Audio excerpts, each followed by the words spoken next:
Di sini saya akan menjelaskan tentang mustahalul hadis. Pengertian ilmu mustahalul hadis yaitu menurut Mahmud Thohah dalam karyanya Tafsir Mustahalul Hadis mendefinisikan bahwa ilmu mustahalul hadis yaitu ilmu yang mengkaji tentang kaidah-kaidah terkait sanad atau dengan silsilah. Pengertian ilmu hadis riwayah.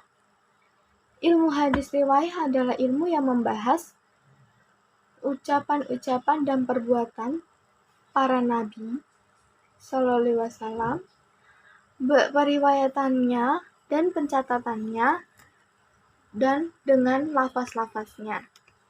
Pengertian ilmu hadis diroyah. Ilmu hadis diroyah adalah bagian dari ilmu hadis yang mempelajari kaidah-kaidah untuk mengetahui hal-hal ihwal sanad, matan, cara-cara menerima dan menyampaikan hadis. Dan terdapat cabang-cabang ilmu hadis. Terdapat ilmu nasil wal mansuh, ilmu asbab warud al-hadis, ilmu al-tafsikil hadis, ilmu ar-rijalil hadis, ilmu jarwah ta'dil. Dan yang terakhir adalah ilmu illail hadis.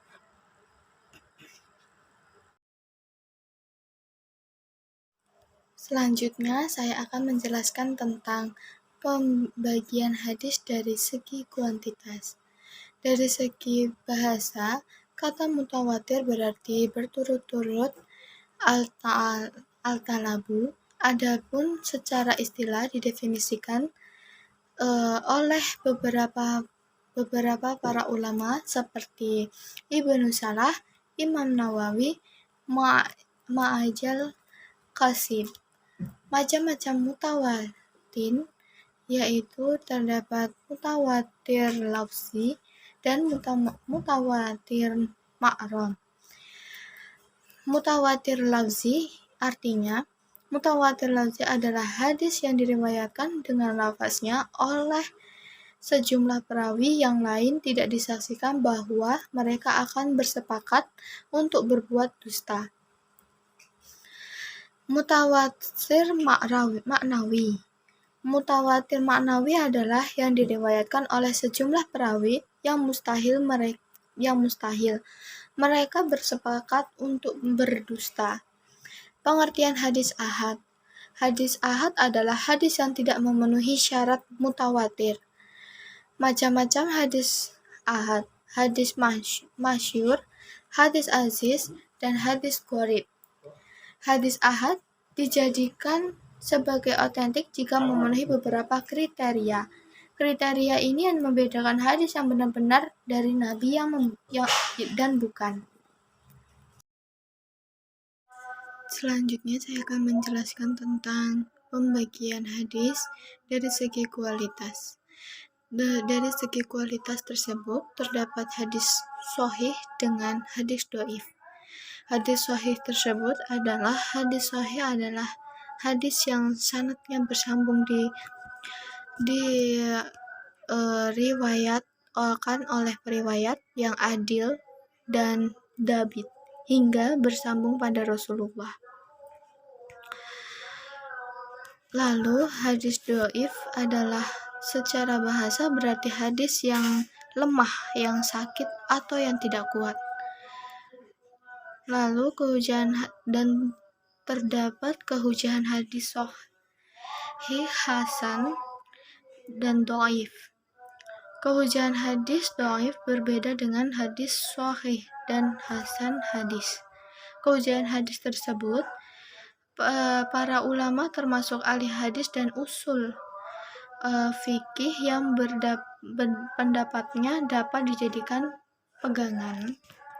Dan kebijakan hadis hasan meskipun derajatnya kurang atau di bawah rata dalam hadis, kurang memahaminya, itu termasuk dengan hadis dhaif. Berikut saya akan menjelaskan tentang hadis dhaif. Hadis dhaif adalah secara bahasa berarti hadis yang lemah, yang sakit atau yang tidak kuat.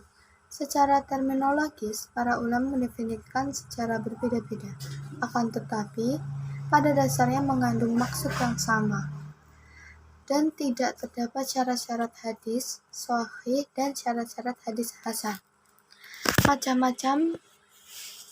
Macam-macam hadis dhaif karena keterputusan sanadnya. Hadis mursal. Mursal artinya terlepas atau terbebas dari ikatan. Hadis munqati artinya terputus sebagai lawan dari kata sambung. Hadis mu'dal, hadis yang gugur dari dua sanadnya atau lebih. Hadis mudallas artinya menyembunyikan aib barang dari pembelinya. Hadis mu'allal yaitu hadis yang tersingkap di dalamnya.